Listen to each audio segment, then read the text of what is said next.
அண்மைச் செய்தியாக பார்த்து வருகிறோம். காஞ்சிபுரம் மாவட்டம் மதுராந்தோட்டம் பகுதியில்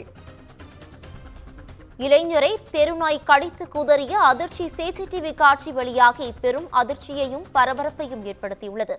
இதுகுறித்தான கூடுதல் விவரங்களை வழங்குவதற்காக எமது செய்தியாளர் பூபாலன் இணைப்பில் இணைகிறார்.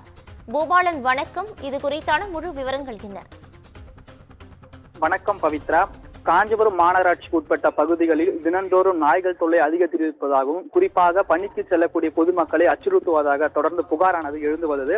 இந்த நிலையில் சமூக ஆர்வலர்களும் பொதுமக்களும் மாவட்ட நிர்வாகத்தை அணுகி பலமுறை இந்த நாய்களை கட்டுக்குள் கொண்டு வர வேண்டும் என மனுக்களும் அளித்துள்ளனர். இந்த நிலையில் அந்த மனுக்கு எவ்வித நடவடிக்கையும் எடுக்கவில்லை என்று தொடர்ந்து குற்றச்சாட்டானது எழுந்து வந்தது. இந்த சமயத்தில் காஞ்சிபுரம் மாநகராட்சிக்கு உட்பட்ட மதுராந்தோட்டம் பகுதியில் மணி என்ற இளைஞர் சக நண்பர்களுடன் இணைந்து பேசிக் கொண்டிருக்கும் பொழுதே ஒரு தெருநாயானது அவரை கடித்து குதறும் சிசிடிவி காட்சியானது வெளியாகி அதிர்ச்சியை உண்டாக்கி இருக்கிறது.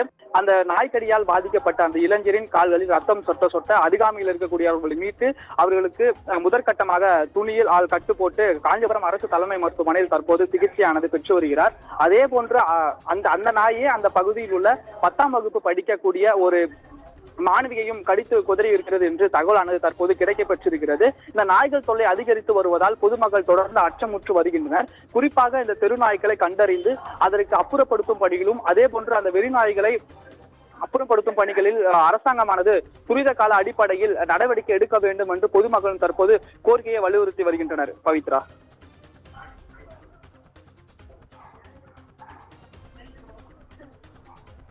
கூடுதல் விவரங்களுக்கு நன்றி பூபாலன்.